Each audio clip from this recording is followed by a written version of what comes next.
미국 정부에 보고를 했습니다.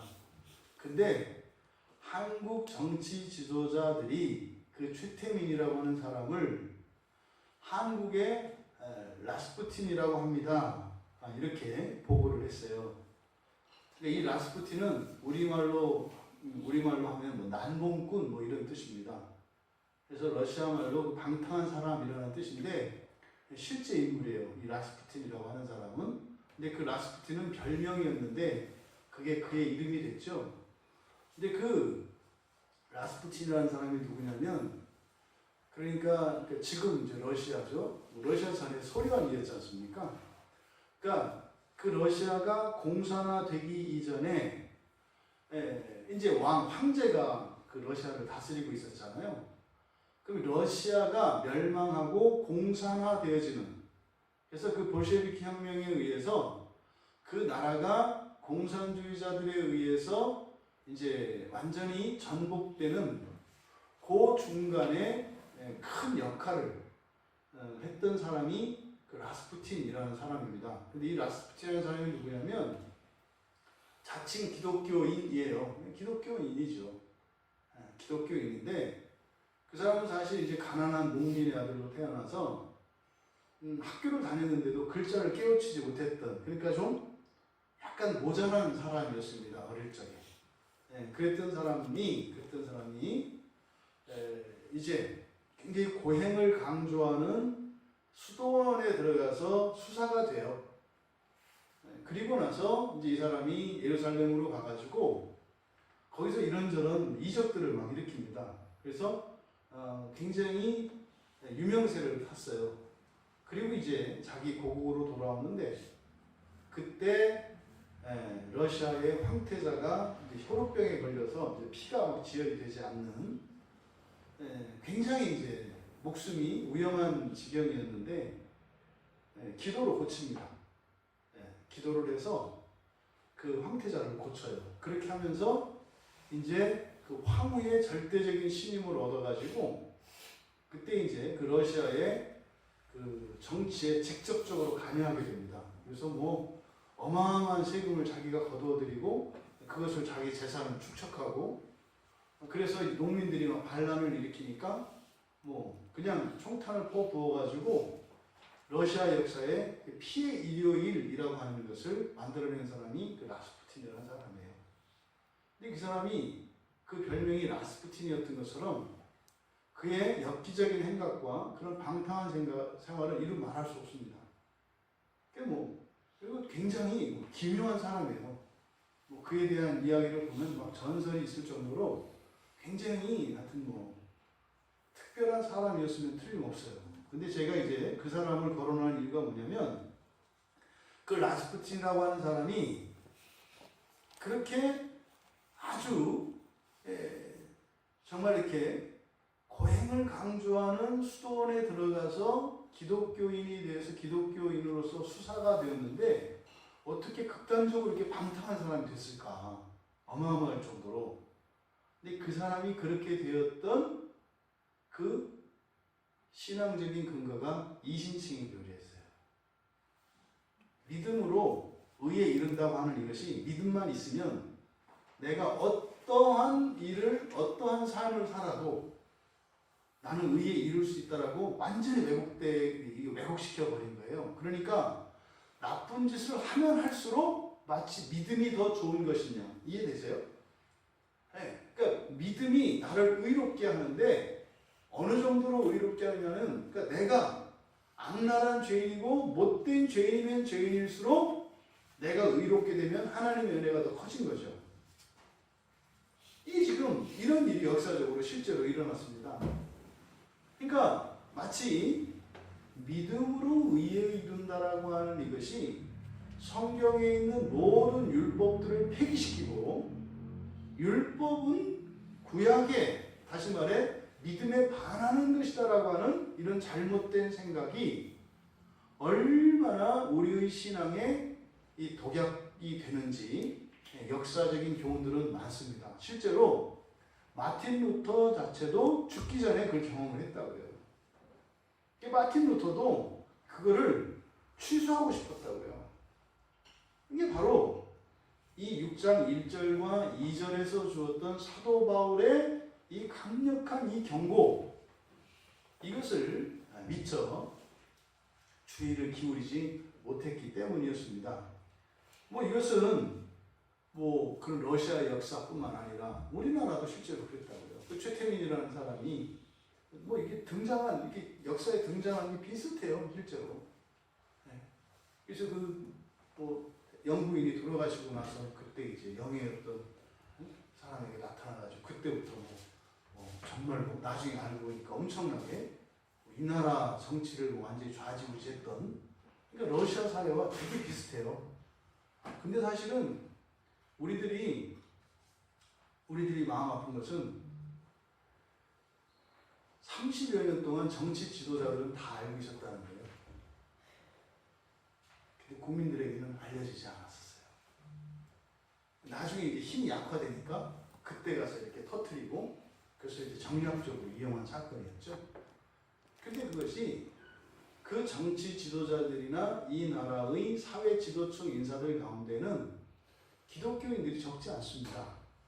그러면 기독교의 이름으로 행해지는 그런 말도 안 되는 이런 것들이 이런 정치적이고 사회적인 문제뿐만 아니라 우리의 신앙적인 관점에서 이것은 매우 심각한 상황이라는 것을 이렇게 그걸 깨닫고 그것을 외치는 사람이 하나도 없었어요.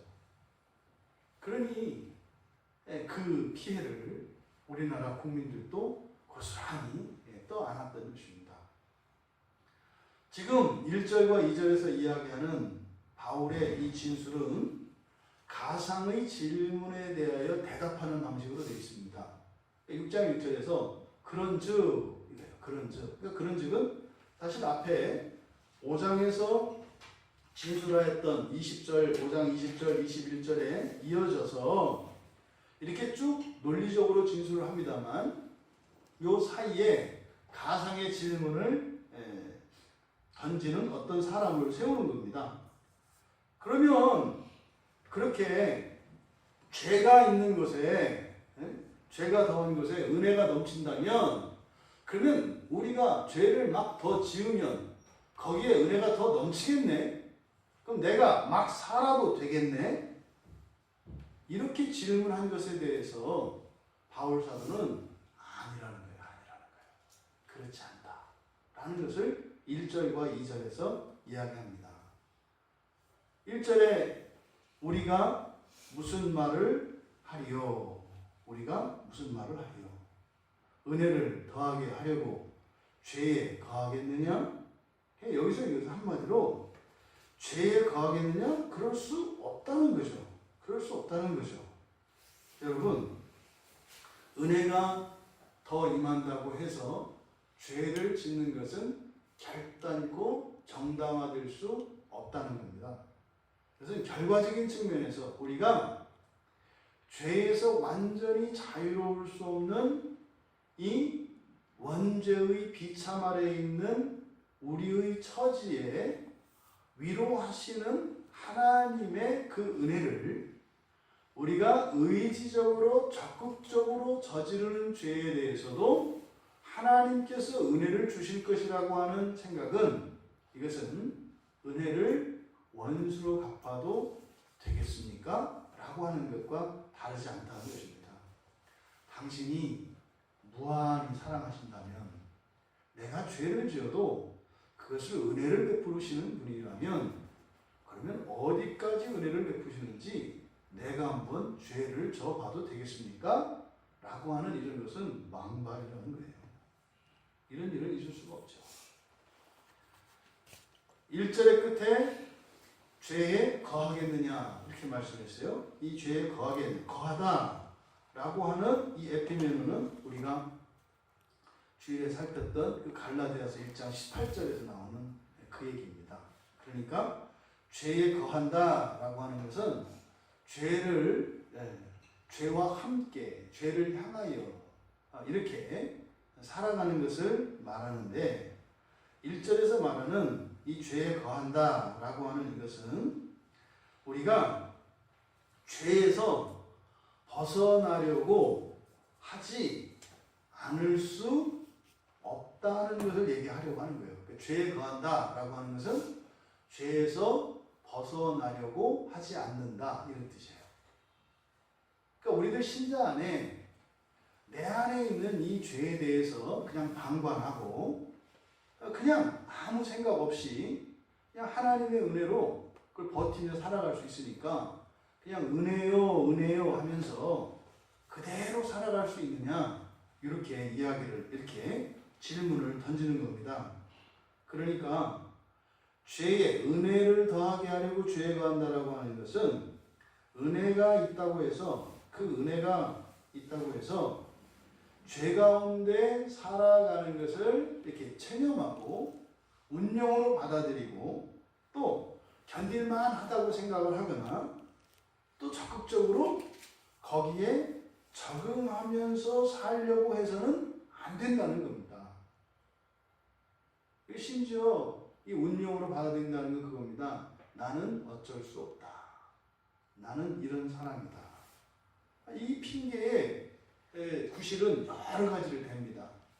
특별히 이제 우리 과거에 불행했던 이런 환경이나 어떤 불가항력적인 과거의 어떤 사건들을 자신의 현재의 이런 결함과 죄를 정당화하는 근거로 무의식 중에 쓰려고 하는 이런 게 있습니다.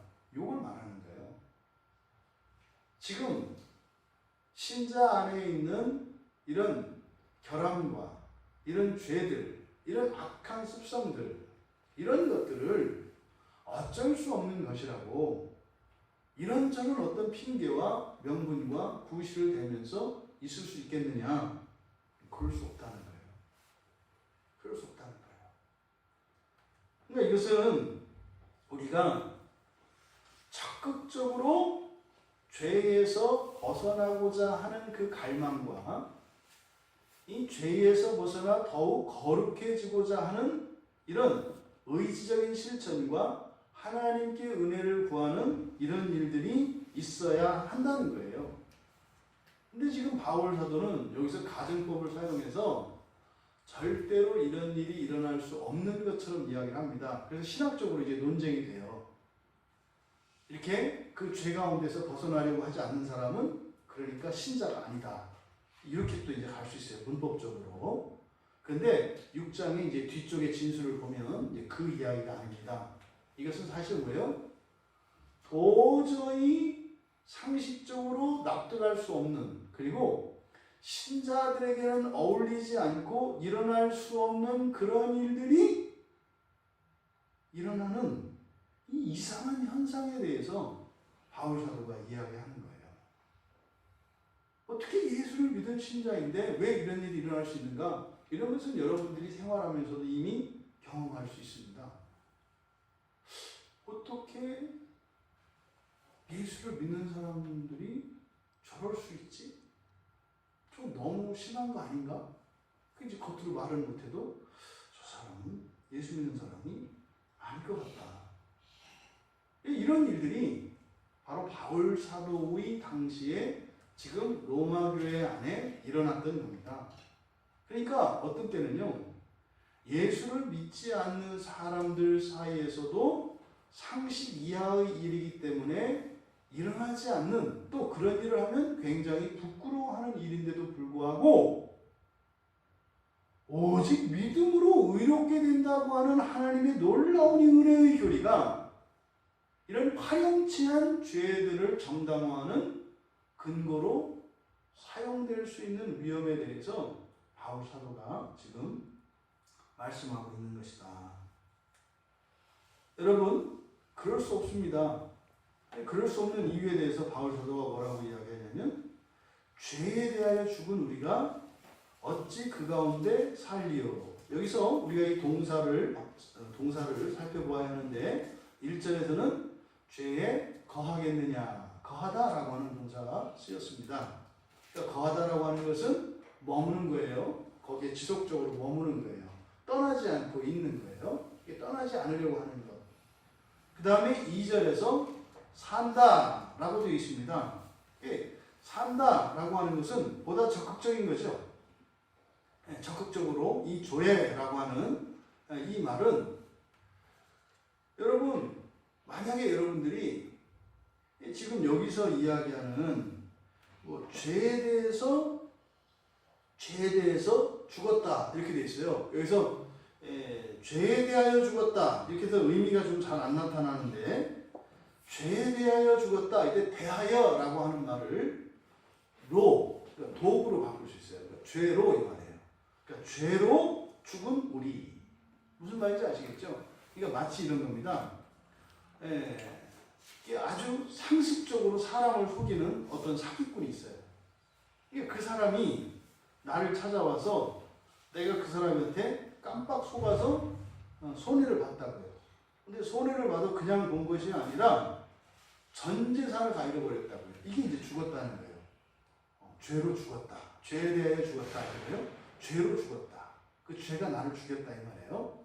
그러니까 그 사기꾼이 내 전 재산을 그냥 완전히 다 잃어버렸어요. 그 사기꾼이.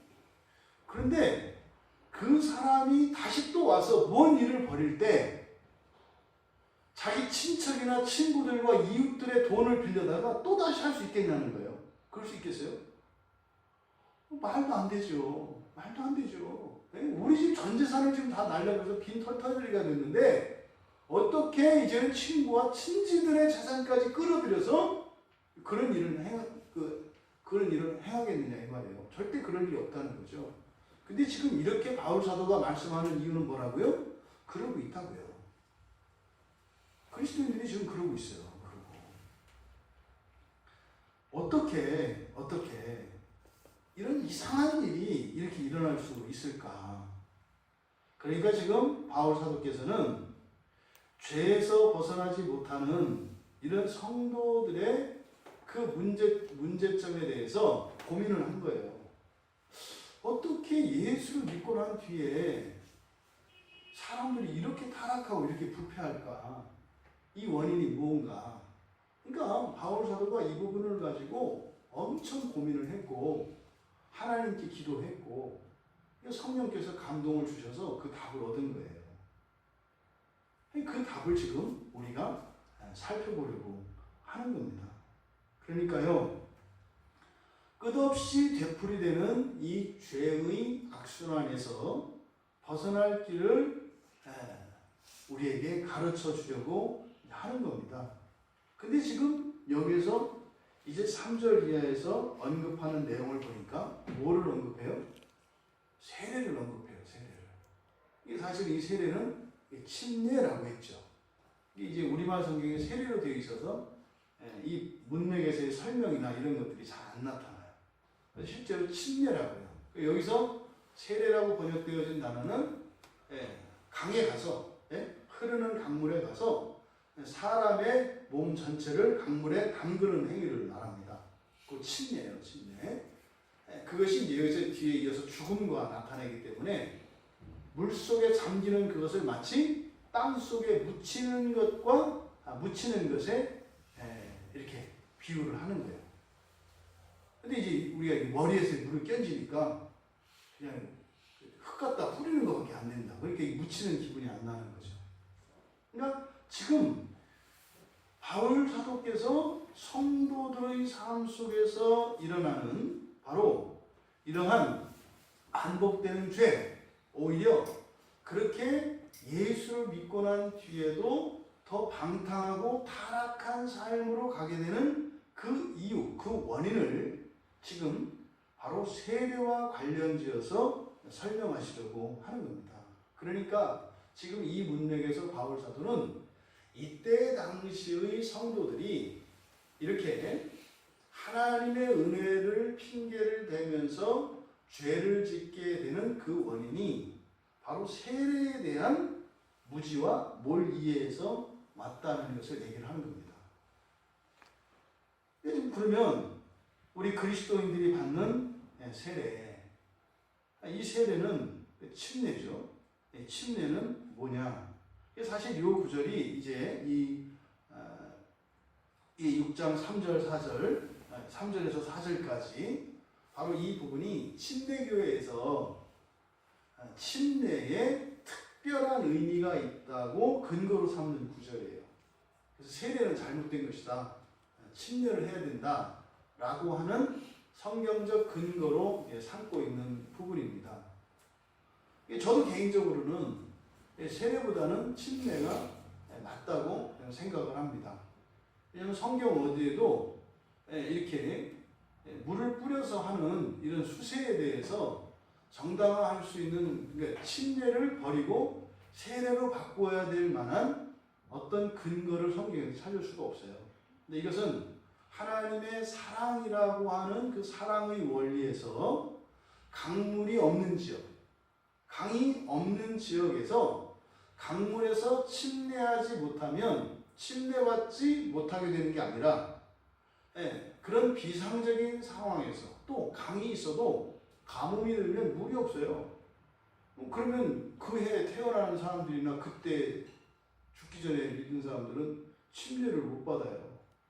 그래서 이제 큰 양동이에 큰 항아리에 이제 물을 담아서 그래서 연못을 만들어가지고 조그만 연못을 만들어서 그곳에서 침례를 행하기도 했고 또 그것도 안 되는 상황이면 마지막으로 하는 게 이제 이 수세예요. 그러니까 지금 우리 장로교에서 하는 수세 방식은 사실은 가장 그 초라한 침례예요, 사실은.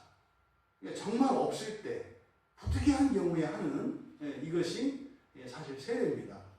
근데 이제 거슬러 올라가면 세례를 이렇게 공식화하게 된 것이 로마 교회에서 이 사제들의 편리를 위한 것이에요. 우아한 옷을 입었는데 물속에서 들어가지고 몰골이 좀 그렇고요. 그리고 이렇게 물속에 들어가면 어차피 연못에서 해도 본인들이 물에 담겨야 되는데 그게 불편한 거예요. 그러니까 이렇게 딱 우아하게 이렇게 털어서 딱 하면 손만 딱 닦으면 되잖아요. 그러니까 이건 제가 생각했을 때는 지금 이제 오늘날 교회에서 하는 이 세례의 전통은 중세교회의 철저한 사제들의 편의주의에서 이게 일반화됐다고 생각을 해요. 이게 사실은 종교개혁에서 다루어지지 않은 부분이 이 세례 부분이에요. 이것도 사실은 개혁되어야 되는 거예요. 침례가 맞아요. 저는 침례를 받았거든요. 세례와 다릅니다. 정말로. 침례받은 사람과 세례받은 사람들의 그 의식에 대한 기억이 달라요. 침례받으면 진짜로 물속으로 뒤로 넘기거든요. 이렇게 서 있는 상태에서 목사님이 앞에 이렇게 수건을 대고 이렇게 해서 뒤로 이렇게 담가버린다고요. 그러니까 물속에 온몸이 확 담기거든요. 이게 진짜 죽었다 살아나는 것 같아요. 목사님이 안 꺼내면 죽는 거 아니에요. 이렇게 꺼내서 다시 살아나는 거 아니에요. 이게 침례가 맞다고 생각을 해요. 근데 어쨌든 여기서는 뭐 침례냐 세례냐를 지금 이야기하고자 하는 게 아니라 또 장로교 목사가 또 침례 얘기를 했다고 상관없어요. 성경에 그렇게 되어 있으니까. 여기서는 의미를 우리가 살펴보자. 바울 사도께서 뭐라고 이야기를 하냐면 3절이 우리말 성경은 무릇 이렇게 그리스도 예수와 합하여 세례를 받은 우리는 그의 죽으심과 합하여 세례를 받은 줄을 알지 못하느냐 이렇게 되어 있는데 알지 못하느냐 너희는 알지 못하고 있다 이렇게 시작해요. 너희들은 모른다. 너희들은 모르고 있다 이렇게 되어 있어요. 그러니까 너희들이 모르기 때문이다 이런 의미겠죠. 뭘 몰라요? 뭘 몰라. 그 뒤에 있는 내용이에요. 그리스도 예수와 합하여 세례를 받았다는 사실을 모른다. 첫 번째가 그리스도 예수와 합하여 세례를 받았다는 사실을 모른다. 두 번째, 그의 죽으심과 합하여 세례를 받았다는 사실을 모른다. 두 가지 얘기를 하는 거예요. 그러니까 예수와 합하여 그리스도 예수와 합하여 세례를 받았다는 것. 또 그의 죽으심과 합하여 세례를 받았다는 것을 모르기 때문이다. 이렇게 얘기를 한다고요. 여기서 합하여라고 번역되어진 이 단어는 헬라어 전치사 에이스의 번역입니다. 에이스는 영어의 into예요. 안으로라는 뜻이에요. 그러니까 이걸 의역한 거죠. 예수 안으로 예수 안으로 세례를 받았다. 또 그의 죽으심 안으로 세례를 받았다. 그러니까요, 여기서 바울 사도께서 말씀하시고자 하는 예수와 합하여 그리고 죽으심과 합하여 세례를 받았다라고 하는 이 의미는, 다시 말해서 세례를 받는 것은 뭐 하는 거라는 거예요? 예수 속으로 들어가는 행위라는 거예요. 예수 몸속으로 이렇게 들어가요. 우리 지체가 된다 이 말이죠. 너희들이 세례를 받는 순간 마치 예수님의 몸에 너희들이 확 들어가는 거야. 그러면 침례를 받았던 사람은 바로 강물이 예수님의 몸으로 인식이 되고 푹 잠기잖아요. 그러니까 그럼 내가 예수님의 몸속으로 쑥 들어가는 것이구나. 이게 확 온다고요. 세례, 침례 경험이 있는 사람들은. 그 다음에 두 번째로 그의 죽으심 안으로 라고 하는 거니까 이것은 뭐겠어요? 예수님의 십자가에서 죽으시던 그 십자가 사건을 말하는 거예요. 그러니까 그와 함께 십자가에서 죽었다는 것을 말하는 거죠. 그러니까 너희들이 알지 못하는 게 있는데 세례가 말이다. 예수와 한 몸 되는 거야. 세례를 받는 순간 너희들의 몸이, 너희들의 전 인격이 예수 속으로 들어간다고. 그 다음에 예수님이 십자가에서 죽으신 사건이 있잖아요. 그때도 같이 예수님과 함께 죽은 것이라고 요 이야기거든요. 그럼 이것의 의미는 무엇이겠는가? 예수의 몸속으로 들어간다. 예수의 몸속으로 우리가 들어가는 거래요. 그러면 여기서 지금 예수와 함께 그의 죽으심과 함께 할 때 지금 이것은 무엇과 관련이 되어 있어요? 속죄와 관련되어 있어요. 속죄와. 그러면 예수와 함께라고 번역되어 있는 그리스도 예수 안으로 세례를 받는다 라고 하는 것은 사실은 우리의 믿음을 거론하는 것인데, 그 믿음은 무엇이냐면 예수님이 완전히 거룩한 흠없는 제물이라는 거예요. 어느 정도로? 죄 있는 우리가 그의 몸속으로 들어가면 우리의 죄조차도 그리스도의 완전하신 거룩하심으로 우리의 죄가 사라져요. 그러니까 우리 스스로 우리가 우리의 죄를 사하는 것이 아니라 완전히 죄 없으신 그리스도의 몸으로 우리가 들어가서 합체가 되었을 때 그리스도의 완전하신 그 의가 우리 안에 있는 모든 죄들을 그냥 소멸시켜버려요. 이걸 얘기하는 거예요. 그러니까 세례라고 하는 것은 뭐예요? 우리가 모든 죄가 사라지는 것을 의미하는데, 왜 사라진다? 그리스도의 완전한 의 때문에 그렇다 이 말이에요. 완전한 의 때문에. 그래서 우리에게는 한 점 죄도 남지 않는다 이 말이에요. 그것을 믿는 믿음입니다. 그러니까 그리스도의 완전하심을 믿는 거죠. 두 번째로 그의 죽으심과 합하여 그의 죽으심 안으로 세례를 받는다. 이런 것은 무엇입니까? 그 완전한 속죄양, 완전한 제물이신, 그리고 무한한 제물이신 예수 그리스도께서 실제로 죽으신 거예요.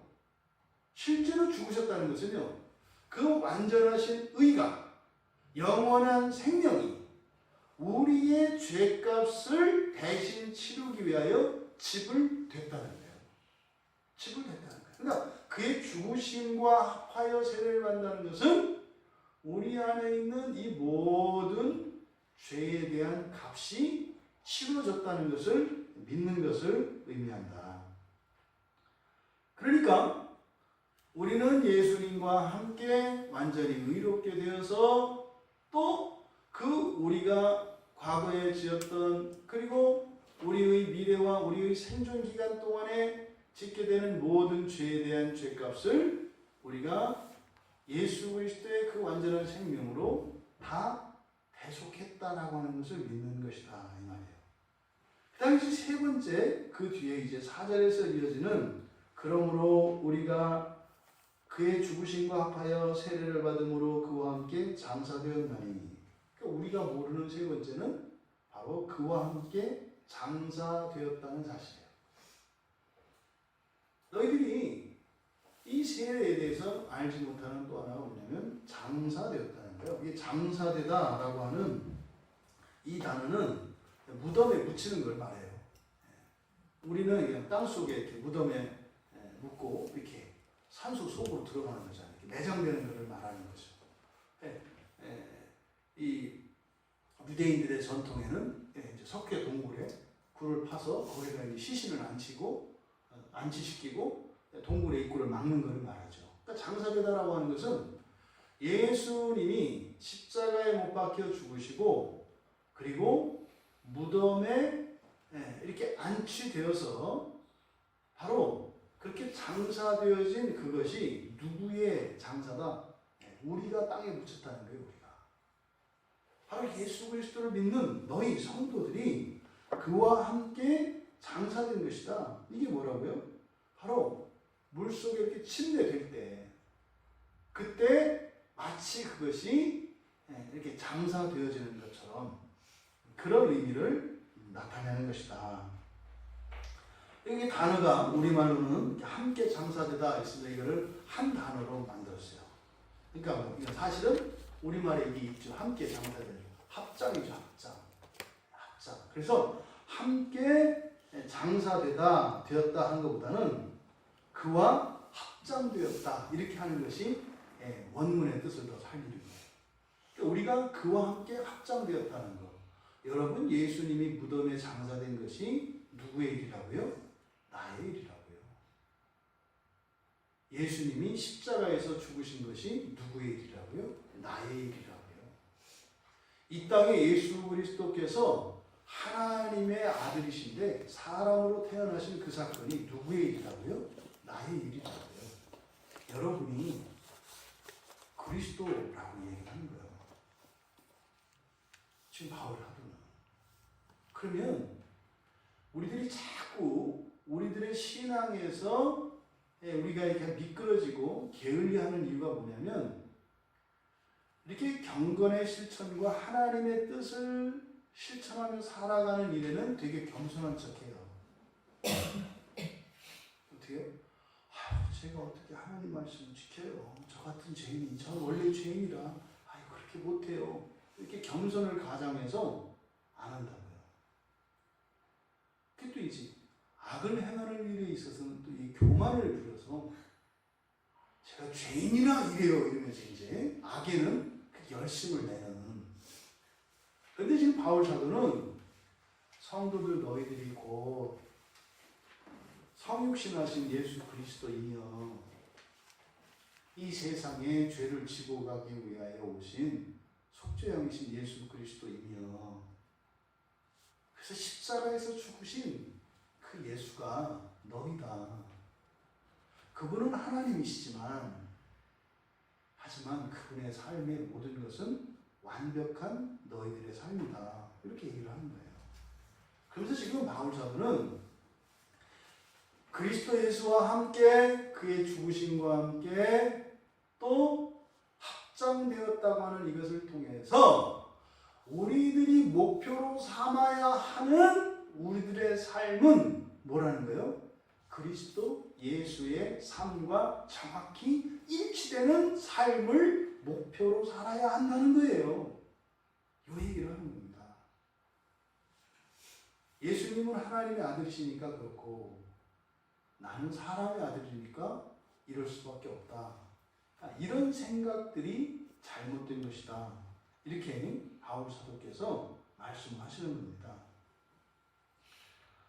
이어서 이 세례를 받은 목적, 그렇게 그리스도의 모든 것이 우리의 삶의 완전한 모범이라고 하는 이 사실을 바로 이 세례를 통해서 우리에게 가르쳐 주는 것이다. 너희들이 세례를 받았다는 것은 곧 너희들이 누가 되겠다는 뜻이다?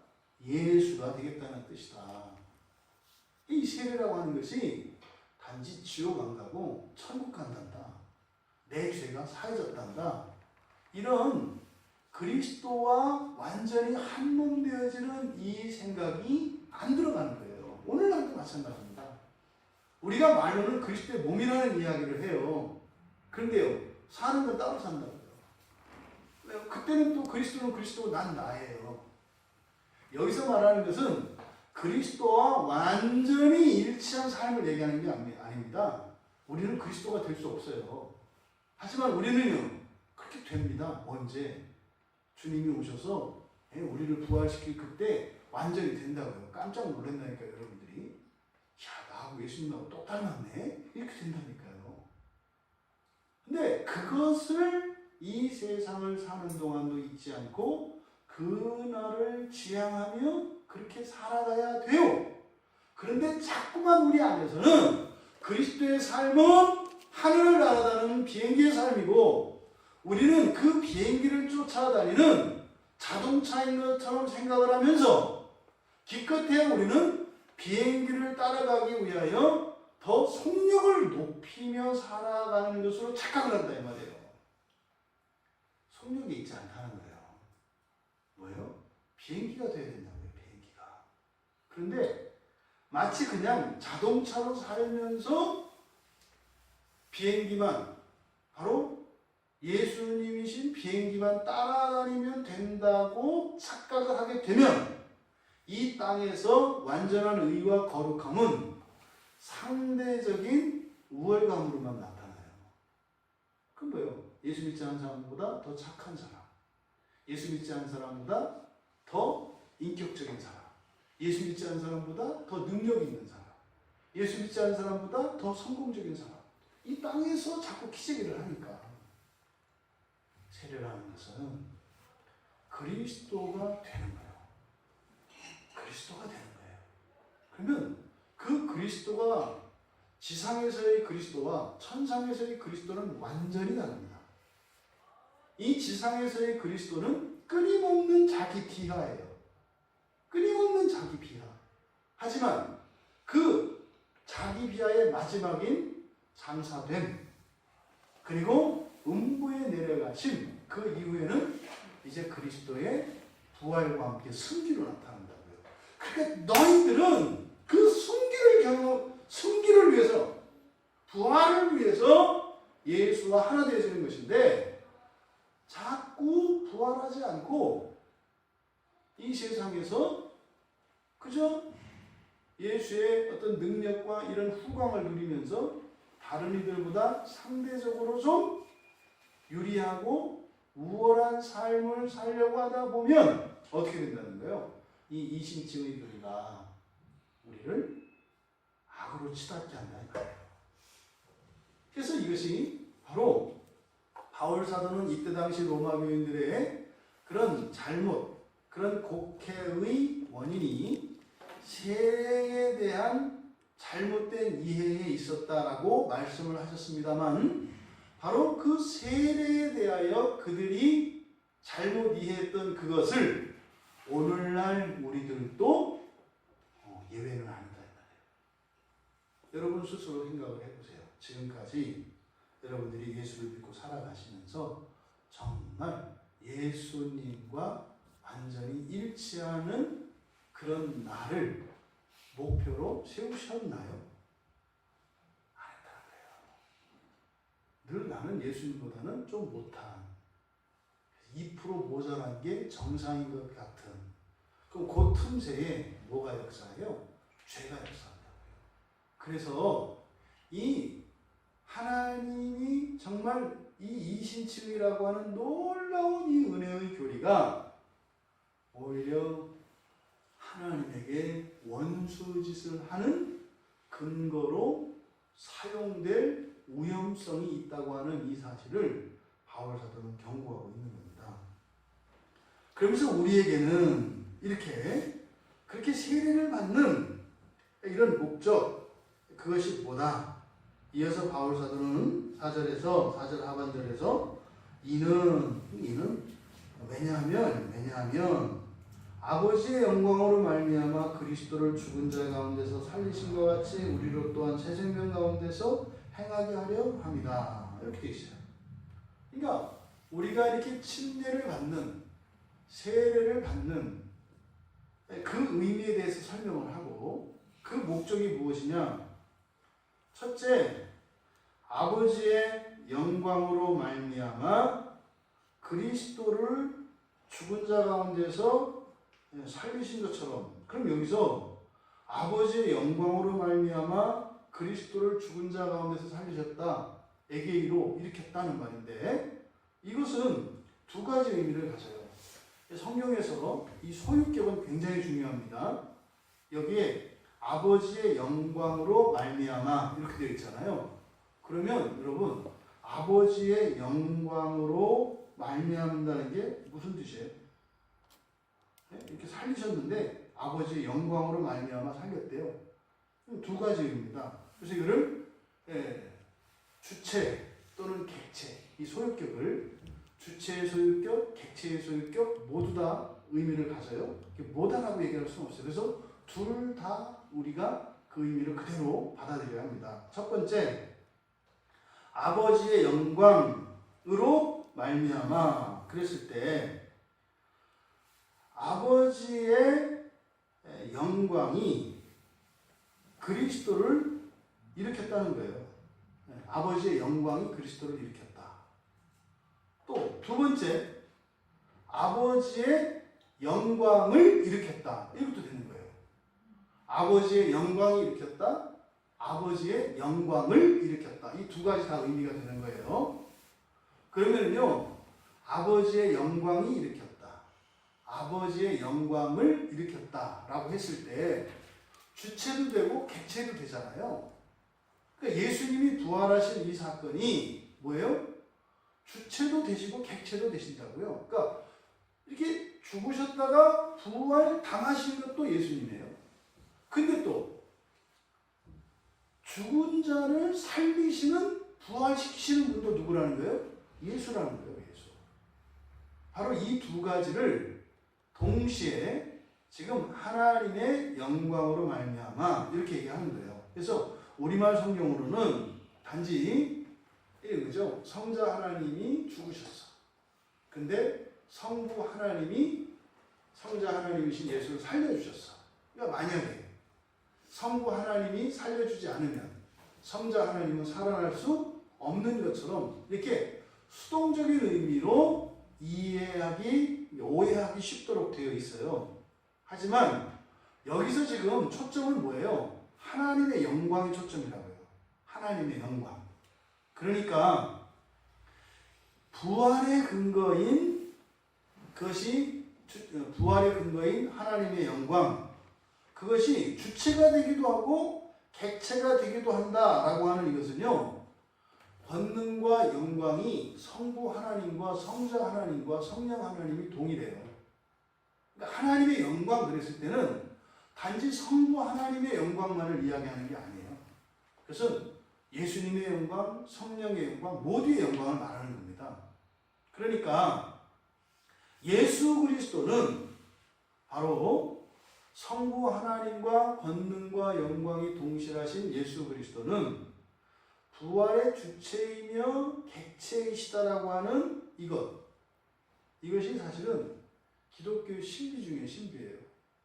이게 말은 이게 뭐 예수가 살리기도 하고 또 살아나기도 했다고 하는 게 말은 되는데 이게 잘 이해가 안 된다고요.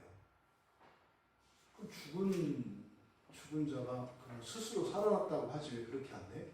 그렇게 하면 성부 하나님과 성령 하나님의 역사가 빠져요. 그럼 그냥 성부, 성령이 살렸다고 하면 되지 뭘 또 그렇게 안 돼? 그럼 또 성자 하나님의 권능이 중지가 생겨요.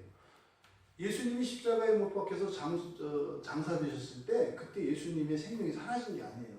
권능이 사라진 게 아니에요. 영광이 사라진 게 아니에요. 돼요? 존재의 양식만 변해 있었던 거죠. 육체가 없는 상태로.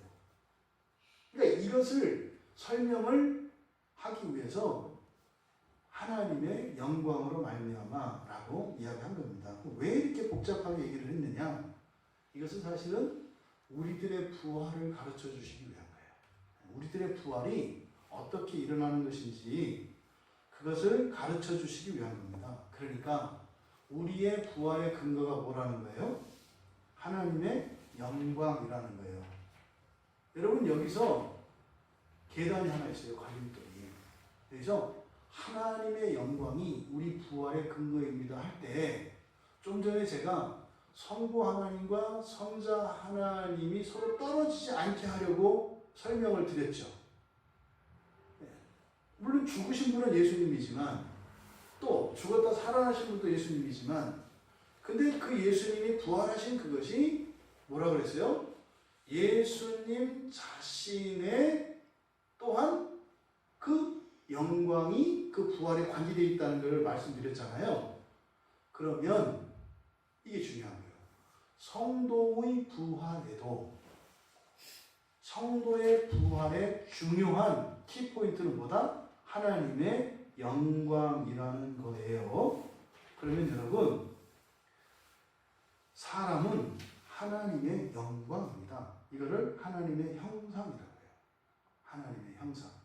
그러니까 부활과 뗄래야 뗄 수 없는 것이 뭐다? 우리의 하나님의 형상의 회복이라는 거예요. 우리가 아까 부활하는 것, 이 부활하는 이 목적이 뭐라는 거예요? 하나님의 영광을 일으키는 거라는 거예요. 그러니까 나 김찬재가 죽었다가 살아나는 게 아니에요. 죽기는 김찬재가 죽는데 살아나는 것은 뭐예요? 하나님의 영광이 살아나는 거라고요. 우리가 그냥 죽었다가 지금 여러분들이 가지고 있는 나라고 하는 인격성이 있어요. 이게 죽었다가 이제 불면의 몸을 입고 마음대로 살아도 막 그저 철조망 어디에도 긁히지 않는 이 금강지체를 가지고 다시 이제 뭐 마음껏 살 수 있게 됐다는 게 아니라 우리가 죽어서 뭐가 된다고요? 하나님의 영광으로 태어난다 이 말이에요. 적지 않은 사람들이 이 부활에 대한 이해를 어떻게 내가 부활했는가 맨 그러잖아요. 내가 부활하고 나면 우리 남편 알아요? 내가 부활하고 나면 우리 애들하고 같이 만나서 살 수 있어요? 맨 이런 얘기 한다고요. 그게 아니라 우리 모두 다 각자의 인격으로 다 죽습니다. 근데 부활할 때는 무엇으로 부활해요? 하나님의 영광으로 부활한다고요. 하나님의 영광. 바로 이 부분을 바울 사도가 말씀하시려고 하는 겁니다. 근데 보십시오. 아담이 타락한 이후에 사람에게는 하나님의 영광이 완전히 사라졌습니다. 왜요? 사람에게 하나님의 형상은 하나님의 영광, 하나님의 형상은 영혼과 육체라고 하는 전 인격 안에 나타나는 거예요. 그러니까 영혼만 가지고 있어도 온전한 하나님의 영광이 안 나타나요. 반쪽짜리 영광이에요. 또 육체만 가지고 있어도 이거는 반쪽짜리 하나님의 영광이에요. 그러니까 반쪽짜리라는 것은 하나님의 영광이 아니라는 거예요. 그래서 사람이 하나님의 영광을 회복하는 그 첫 번째 그 씨앗, 부활의 씨앗이 뭐라 그랬어요? 거듭남이라고 그랬죠.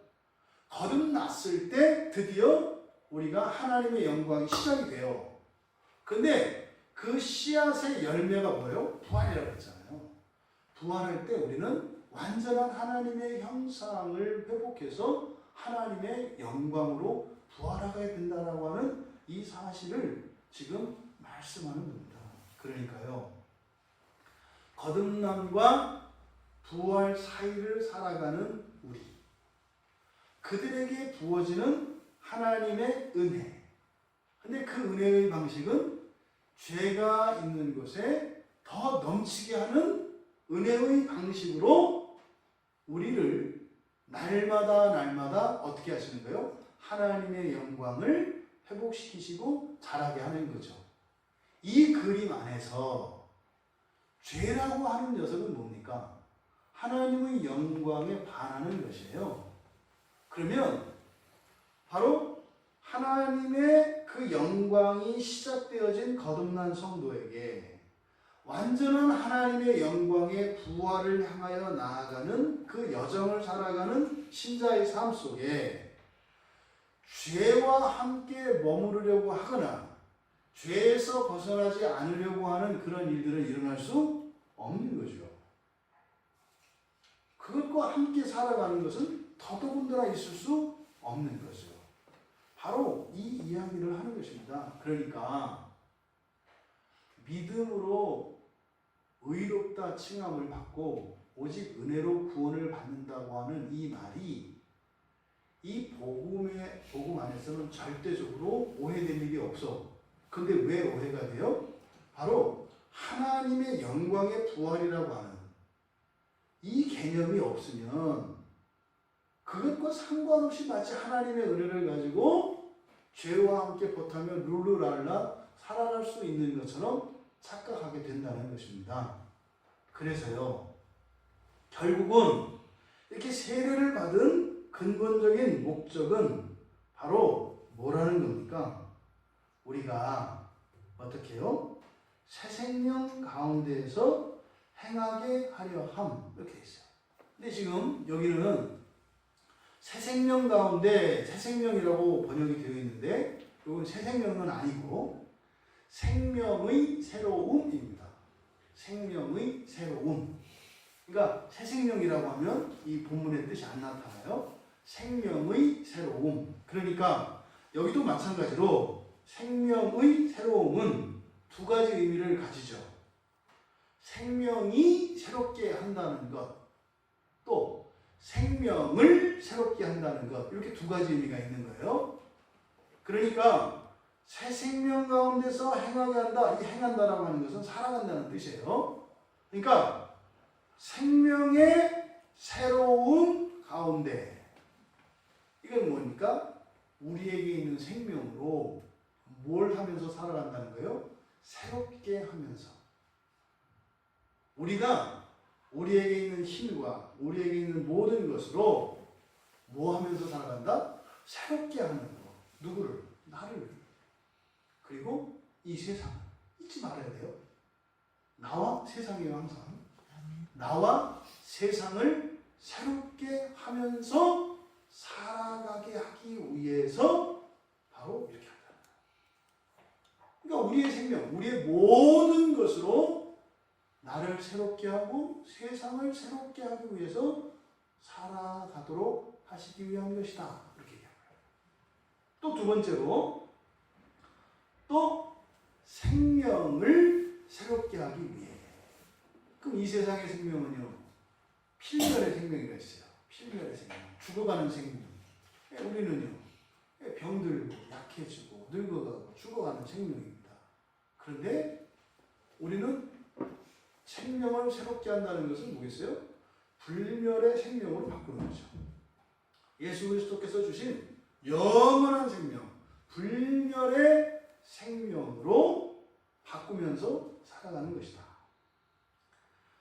바로 성도들에게 주어지는 바로 이신칭의 교리, 죄가 더한 곳에 은혜가 더욱 넘치는 방식으로 믿음으로 의롭게 되어지는데, 그 의롭게 되어지는 과정에 율법이 들어와 죄가 더해지고 그 죄로 인해서 범죄가 발생하고 범죄로 인해서 죽게 되는데, 이 죽어버린 그들에게 하나님의 은혜가 임해서 그 필멸의 생명을 불멸의 생명으로 바꾸시는 것이 하나님의 구원의 목적이라고 했어요. 그러니까 우리도 살아가는 것이 뭐예요? 우리의 생명으로 우리 자신과 이 세상을 새롭게 하기 위해서 살아가고, 또 우리의 생명이 완전히 영원한 불멸의 생명으로 바뀌도록 하는 일에 기여하며 살아가야 된다는 거예요. 이 말은 현재 우리에게 있는 생명은 멸망해야 될 생명과 불멸의 생명이 함께 공존하고 있어요. 이거를 보통 두 인격이라고 얘기하죠. 육체와 영이라고도 이야기를 하고 두 인격이라고 합니다. 속사람, 겉사람이라고도 해요. 그러니까 자꾸 멸망할 생명이 우리를 끌어요. 어느 쪽으로? 멸망하는 쪽으로. 우리를 자꾸 불행하게 만들고 우리의 인생을 복잡하고 고난의 그 현극 속으로 끌고 들어가려고 해요. 어떤 생명이? 필멸의 생명이. 그런데 불멸의 생명은 우리에게 정말 푸른 초장과 같이 목자 되시는 예수 그리스도와 함께 초장길을 걷게 합니다. 이것이 불멸의 생명이 하는 일이에요.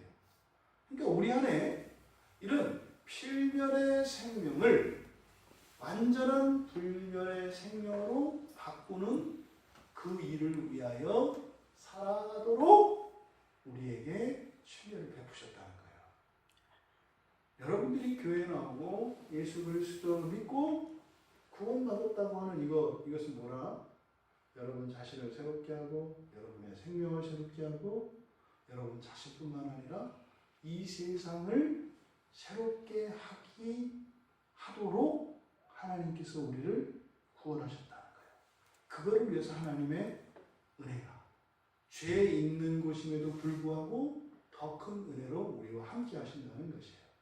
이 근본적인 목적을 잃어버린다면 바로 하나님의 뜻을 거스르고 오히려 하나님이 우리에게 주신 그 은혜로 그 자유로 범죄하는 일에 힘을 기울이며 원수와 같은 삶을 살아가게 될 것이라고 하는 경고를 하고 있는 것입니다. 여러분, 율법과 복음은 충돌하는 게 아닙니다. 충돌하는 게 아닙니다. 율법과 복음은 우리가 일반적으로 사용하는 무엇 해라, 무엇 하지 마라 라고 규정되어 있는 이 율법, 그리고 믿음으로 우리를 의롭다 하시는 오직 예수 그리스도를 믿으면 우리를 구원하시는 그 복음, 이것은 둘 다 넓은 의미의 복음 안에 있는 것입니다. 근데 복음을 반으로 딱 쪼개면 어떻게 해요? 해야 할 것과 하지 말아야 될 것들에 대한 구체적인 지침이 있고, 또 하나는 이것을 어겼을 때 의롭게 하시는 그리스도의 십자가의 이 대속의 원리가 이렇게 들어가 있다 이 말이에요. 근데 복음 둘이 이렇게 합쳐진 거예요. 그래서 신약과 구약을 합쳐서 성경이라고 한다 이 말이죠. 근데 이 목적은요, 여러분들이 오늘도 사셨고 내일도 사셨고 뭐 예상하기로 내일도 살아 계실 것 같아요. 근데 우리가 살아가는 목적이 뭐라고요? 나를 새롭게 하고 세상을 새롭게 하는 것이라는 사실입니다. 또 내 안에 있는 이 불멸의 생명으로 필멸의 생명을 바꾸어가는 이것이 우리들이 살아있는 목적이고 은혜를 베푸시는 이유라는 것입니다.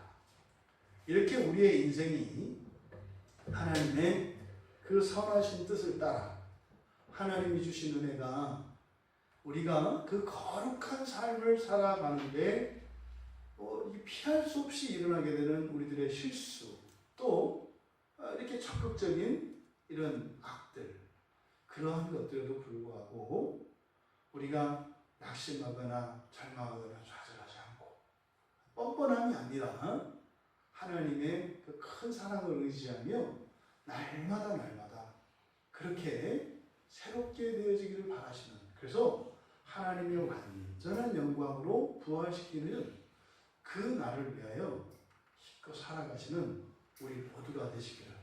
그래서 세상에 많은 사람들이 멸망을 위하여 살아가던 사람들이, 그 정욕을 쫓아 살아가던 사람들이 새롭게 하시는 그 하나님의 부활의 생명으로 바라보고 살아가는 우리들의 삶을 바라보고, 그렇게 세상에 흩어져 있던 이들이 다 함께 주님 앞으로 나아가는 영광스러운 그런 복된 생애의 주인공들 다 되시기를 주님의 이름으로 축원합니다. 말씀을 생각하며 우리 잠시 기도하겠습니다. 우리가 그리스도인으로 살아가는 가장 중요한 목적에 대해서 말씀하고 있고, 또 그 그리스도인들의 연약함과 이 세상의 악함, 이 마귀의 간교한 지혜로 인해서 넘어질 수밖에 없고 실패할 수밖에 없는 우리 성도들을 끝까지 이끄시는 그 보증을 위하여 주시는 이 놀라운 은혜의 교리가 자꾸 오염되어지고, 우리들이 오히려 하나님이 주신 자유로 하나님을 향하여 살아가는 것이 아니라 오히려 하나님으로부터 미끄러지는 그 이유, 그것이 바로 하나님의 영광으로 회복되기 위한 것이라고 하는 이것을 모르기 때문에 자꾸만 영원한 생명을 오히려 멸망을 생명으로 바꾸려고 하는, 또 그리스도와 나를 떼어놓고 그리스도와 내가 하나 되지 못하게 하는 이렇게 이분법적인 사고로 우리들의 현실에 이런 비참이 일어날 수 있다고 하는 이 말씀을 통해서 우리 이렇게 함께 기도합시다. 하나님, 제가 그리스도의 몸으로 살기를 원합니다. 완벽하게 그리스도를 닮기 원합니다. 또한 제 안에 끊임없는 변화가 일어나기를 원합니다. 또한 제가 살고 있는 이 시대에 이 세상을 새롭게 하는 그 일이 나의 사명인 것을 믿습니다. 그 길을 따라 살아갈 수 있도록 은혜를 주시도록, 또 지난날 우리들의 삶의 목적과 방향이 어디 있었는지, 또 정말 이 은혜의 거리가 우리들의 범죄에 악용되어지거나 오용되었던 것은 아닌지 되돌아보며 우리 같이 잠시 기도하겠습니다.